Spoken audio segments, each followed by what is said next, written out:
नमस्कार दोस्तों, स्वागत है आपका मेरे चैनल कॉमिक्स लाइफ में। शुरू करते हैं मनोज कॉमिक्स की एक और मज़ेदार कॉमिक्स, कुदरत का कानून। कुदरत का कानून, चित्रांकन राम वाइरकर, लेखक विजय कुमार वत्स। सूर्यगढ़ के राजा चंद्रकिरण अत्यंत प्रतापी राजा थे। प्रजा उनके राज में पूर्ण रूप से सुखी थी। उनके राज में किसी के साथ भी अन्याय नहीं होता था। राजा चंद्रकिरण को दुख था तो केवल एक बात का कि वे निसंतान थे। महारानी जानकी, सब कुछ होते हुए भी हमें बार बार यही मालूम होता है जैसे हमारे पास कुछ भी नहीं है। क्या हम निसंतान ही मर जाएंगे? शुभ शुभ बोलिए महाराज। भगवान के घर देर जरूर है पर अंधेर नहीं। वह हमारी पुकार एक न एक दिन अवश्य ही सुनेगा। लेकिन कब सुनेगा भगवान हमारी पुकार? सारे सुखों में यही दुख हमारे मन में कांटे सा गड़ता रहता है।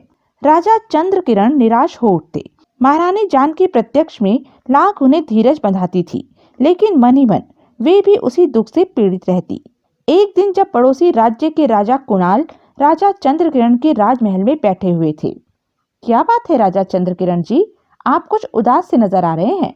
आपकी उदासी का क्या कारण है? लेकिन राजा चंद्रकिरण ने उनकी बात का कोई जवाब नहीं दिया और चुपचाप सिर झुका दिया। यह देखकर पास खड़े हुए प्रधानमंत्री विश्वासदेव ने राजा कुणाल से कहा, हमारे महाराज की उदासी का एक ही कारण है। कौन सा कारण? हमारे महाराज के यहाँ संतान नहीं है। महाराज इसी चिंता में उदास रहते हैं। ओह! प्रधानमंत्री विश्वासदेव की बात सुनकर राजा कुणाल सोच में डूब गए। कुछ देर सोचकर बोले, राजा चंद्रकिरण जी, यदि आप आज्ञा दें तो एक बात कहूं। कहिए राजन। यहाँ से 100 कोस दूर विंध्याचल पर्वत की तलहटी में एक सिद्ध महात्मा रामानुज रहते हैं। कहते हैं जो भी मनुष्य उनके पास मुराद लेकर जाता है वे उसकी मुराद को अवश्य पूरी करते हैं। आप यदि उनके पास अपनी इच्छा लेकर जाएं तो मेरा विश्वास है कि महात्मा रामानुज आपकी इच्छा अवश्य पूरी करेंगे। इस प्रकार आपके यहाँ भी संतान उत्पन्न हो सकती है। राजन, मेरा इन सिद्ध महात्माओं पर से विश्वास उठ गया है। हर कोई सिद्ध महात्मा मुझे यह आश्वासन देकर चला जाता है कि मैं शीघ्र ही एक पुत्र का पिता बनूंगा, लेकिन आज तक किसी भी सिद्ध महात्मा की बात पूरी नहीं हुई है। इसलिए संतान की इच्छा लेकर अब मैं किसी सिद्ध महात्मा के पास जाकर याचना नहीं करूंगा। महाराज, महात्मा रामानुज कोई ऐसे वैसे सिद्ध पुरुष नहीं, उनकी वाणी में भगवान का वास है। इसलिए आप मेरी बात मानकर एक बार उनके पास अवश्य जाइए। राजा कुणाल ने जब बार बार इस बात पर जोर दिया तो, राजन, आप बार बार कह रहे हैं तो मैं आपकी बात मान लेता हूँ, लेकिन महात्मा रामानुज के पास मैं नहीं जाऊंगा। हमारे प्रधानमंत्री विश्वासदेव हमारे प्रतिनिधि बनकर उनके पास जाएंगे और उन्हें हमारी इच्छा से अवगत कराएंगे। यह सुनकर, महाराज, आपने मुझे इस योग्य समझा, यह सोचकर मैं अपने आप को गौरवान्वित अनुभव कर रहा हूँ। प्रधानमंत्री जी, इसी समय से आप विंध्याचल पर्वत की ओर जाने की तैयारी शुरू कीजिए। कल प्रभात बेला में आपको सूर्यगढ़ से प्रस्थान कर देना है। जो हुक्म महाराज। राजा चंद्रकिरण को प्रणाम करके प्रधानमंत्री विश्वासदेव तेजी से कक्ष से निकल गया। वह सीधा अपने महल में पहुंचा और अपनी पत्नी रत्ना को सारी बात बताई। स्वामी, अगर महात्मा रामानुज ने राजा चंद्रकिरण के यहाँ संतान उत्पन्न होने का वर दे दिया तो आपका क्या होगा? आप तो स्वयं सूर्यगढ़ के राजा बनने के सपने देख रहे हो। रत्ना, जब राजा चंद्रकिरण ने मुझे यह कार्य सौंप ही दिया है तो मन मारकर मुझे विंध्याचल पर्वत पर जाना ही होगा। एक बार को मान भी लो कि महात्मा रामानुज के आशीर्वाद से राजा चंद्रकिरण के यहाँ संतान उत्पन्न हो भी गई तो भी मैं हार मानने वाला नहीं हूँ। उस अवस्था में भी मैं कोई न कोई राह निकाल ही लूंगा।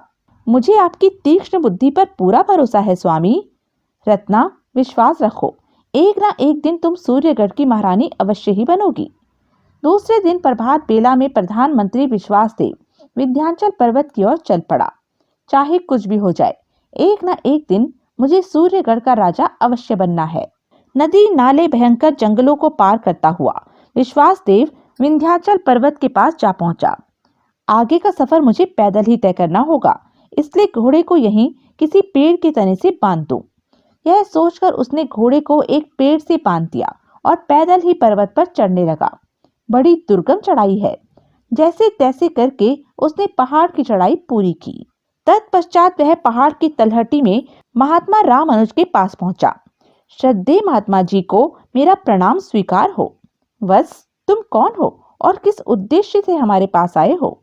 महात्मन, मैं सूर्यगढ़ राज्य का प्रधानमंत्री विश्वासदेव हूँ। अपने राजा चंद्रकिरण के आदेश पर आपके पास आया हूँ। तुम्हारे राजा ने तुम्हें हमारे पास किस उद्देश्य से भेजा है? तब विश्वासदेव ने राजा चंद्रकिरण के निसंतान होने की बात महात्मा रामानुज को बताई। सारी बात जानकर राजा चंद्रकिरण ने उचित आदमी को हमारे पास नहीं भेजा है। इसकी आंखों से कुटिलता टपक रही है, लेकिन जब यह हमारे पास आ ही गया है तो राजा चंद्रकिरण की इच्छा तो पूरी करनी ही पड़ेगी। यह सोचकर उन्होंने विश्वासदेव से कहा, विश्वासदेव, तुम्हारे राजा चंद्रकिरण के यहाँ एक पुत्र और एक पुत्री ठीक 1 वर्ष पश्चात उत्पन्न होंगे, लेकिन उसके लिए चंद्रकिरण की रानी को हमारा बताया हुआ उपाय करना होगा। कौन सा उपाय महात्मन? राजा चंद्रकिरण की रानी को 3 माह तक लगातार सूर्य और चंद्रमा की उपासना करनी होगी।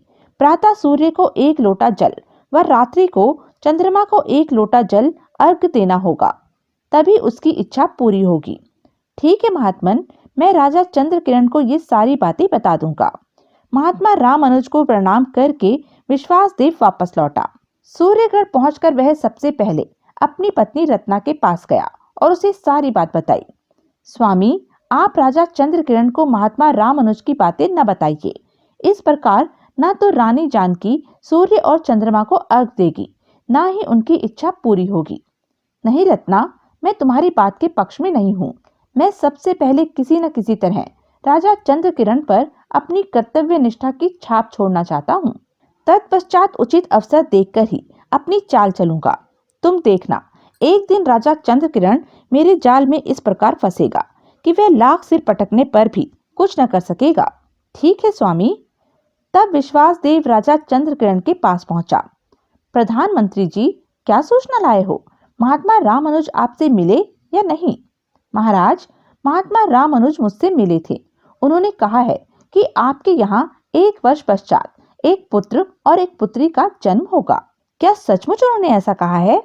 हाँ महाराज, उन्होंने एक उपाय भी बताया है जिसे 3 माह तक महारानी जानकी को पूर्ण श्रद्धा के साथ करना होगा। प्रधानमंत्री जी, हमें वह उपाय जल्दी से बताइए। तो सुनिए महाराज। तब विश्वासदेव ने विस्तार पूर्वक महात्मा रामानुज द्वारा बताया उपाय राजा चंद्रकिरण को बताया। सारी बात जानने के पश्चात, प्रधानमंत्री जी, वैसे तो हमने अब साधु महात्माओं की बातों पर विश्वास करना छोड़ दिया है, लेकिन अंतिम बार हम महात्मा रामानुज द्वारा बताए उपाय अवश्य करके देखेंगे।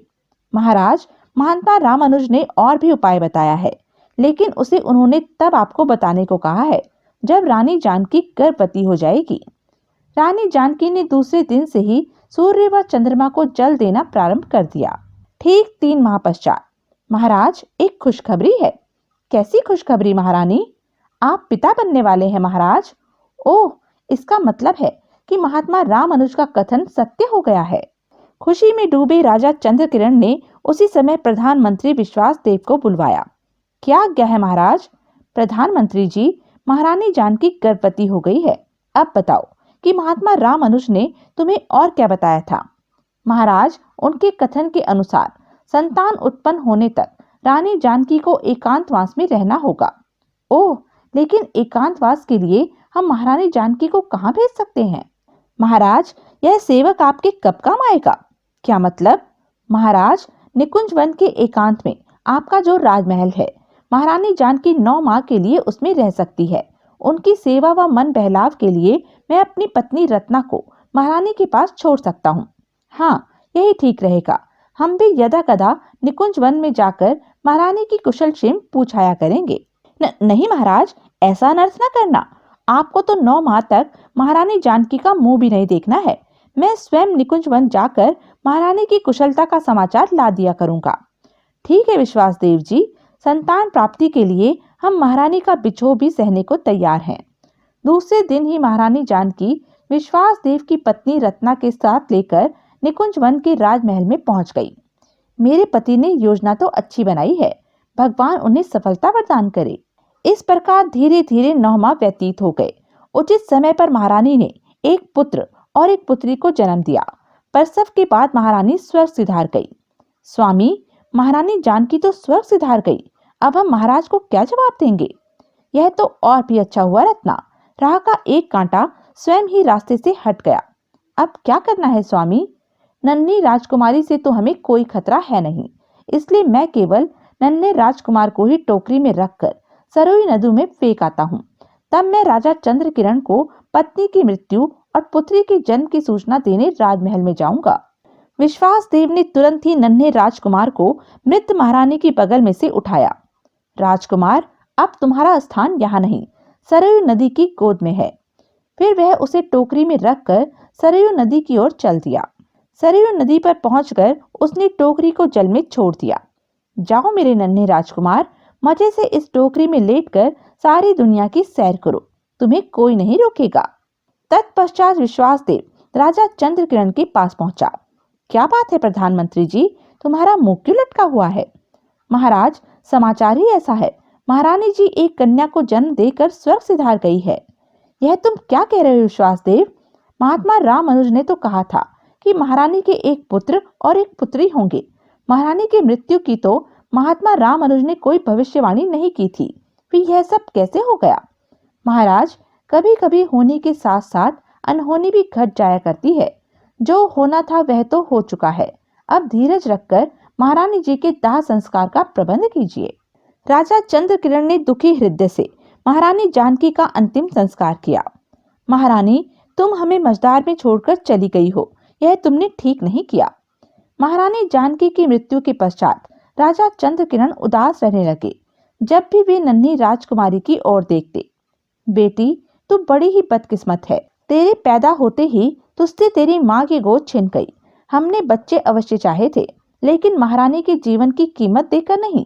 उधर टोकरी में लेटा राजकुमार रोते रोते सो गया था और लहरों के बहाव के साथ साथ टोकरी बहुत दूर पहुंच गई थी। अरे, वह क्या बहा आ रहा है? लगता है टोकरी में कुछ रखा हुआ है। जैसे ही टोकरी पंडित शंकरानंद के पास से गुजरी, अरे, टोकरी में तो नवजात शिशु है। किस नीच ने इस अबोध बच्चे को मौत से जूझने के लिए नदी में छोड़ दिया है? पंडित शंकरानंद ने झपटकर टोकरी में से नवजात शिशु को उठा लिया। क्यों न मैं इस बच्चे को अपने घर ले जाऊं?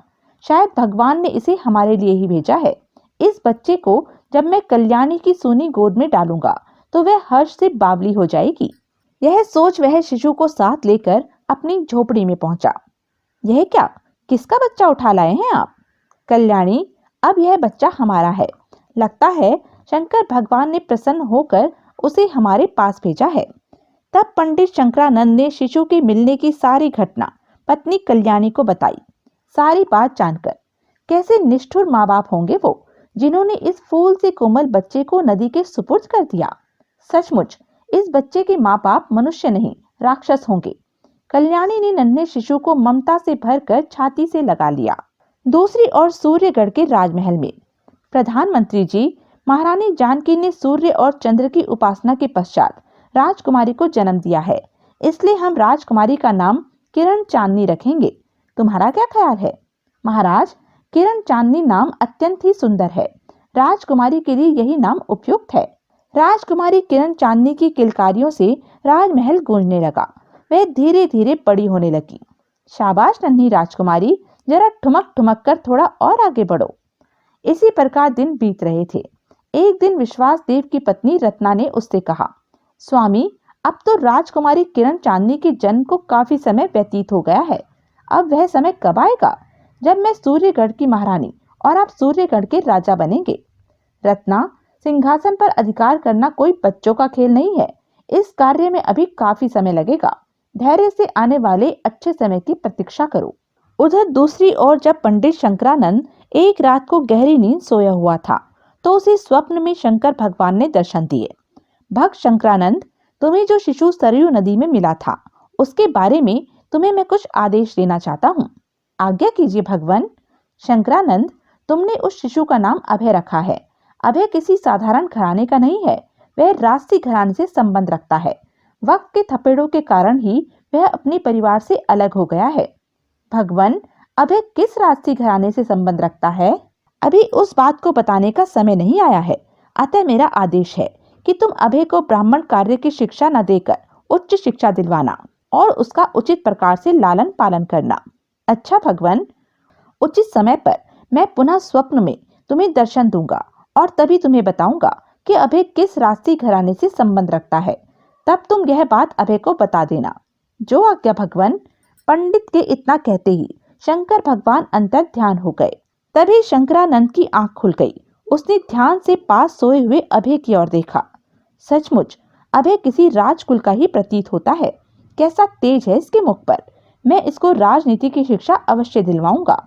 धीरे धीरे 14 वर्ष व्यतीत हो गए। राजकुमारी किरण चांदनी अब पूर्ण युवती हो गई थी।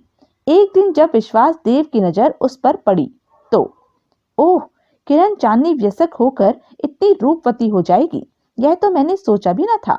यह तो रूप की खान है। क्यों न मैं किसी तरह इसको अपने साथ विवाह करने को राजी कर लूं। ऐसा करने से सूर्यगढ़ की राजगद्दी स्वयं ही मेरे कब्जे में आ जाएगी। यह सोचकर वह उसी समय किरण चांदनी के पास पहुंचा। प्रधानमंत्री जी, आप। राजकुमारी, मैं तुमसे कुछ कहना चाहता हूँ। कहिए प्रधानमंत्री जी। राजकुमारी, महाराज चंद्र किरण अब वृद्ध हो गए हैं। राजकाज संभालना अब उनके वश की बात नहीं रह गई है। इसलिए मेरा एक प्रस्ताव है। यदि तुम उसे मान लो तो राज्य के हित में यह अच्छा ही होगा। कौन सा प्रस्ताव प्रधानमंत्री जी? तुम मेरे साथ विवाह कर लो राजकुमारी। मैं कुशलता पूर्वक सूर्यगढ़ का राज कार्य संभाल सकता हूँ। क्या बक रहे हो तुम? यह सब कहते हुए तुम्हें लज्जा नहीं आई? अपनी उम्र का कुछ तो लिहाज करते। हा हा हा। मुझसे अच्छा व उचित वर तुम्हें दिया लेकर ढूंढने पर भी सारी दुनिया में कहीं नहीं मिलेगा। कहकर विश्वास देव ने किरण चांदनी की कलाई पकड़ ली। एक झटके से किरण चांदनी ने अपनी कलाई छुड़ाई। नीच, पापी, यह सब कहने से पहले तेरी जुबान कटकर क्यों न गिर गई? तेरी यह मचाल। तभी किरण चांदनी वहां से दौड़ती हुई राजमहल की ओर चली गई। लगता है राजकुमारी किरण चांदनी जाकर राजा चंद्र किरण से मेरी शिकायत करेगी। इससे पहले कि राजा चंद्र किरण मेरे विरुद्ध कोई निर्णय ले, मुझे अपने विश्वसनीय सैनिकों को साथ लेकर उन दोनों को बंदी बना लेना चाहिए। यह सोचकर वह अपने सैनिकों को इकट्ठा करने वहां से चल दिया। तो यह थी अब तक की कहानी। आगे की कहानी जानने के लिए बने रहें मेरे साथ। और हाँ, मेरे चैनल को लाइक, शेयर और सब्सक्राइब करना ना भूलें। और कमेंट करके ज़रूर बताएं कि यह वीडियो आपको कैसा लगा। धन्यवाद।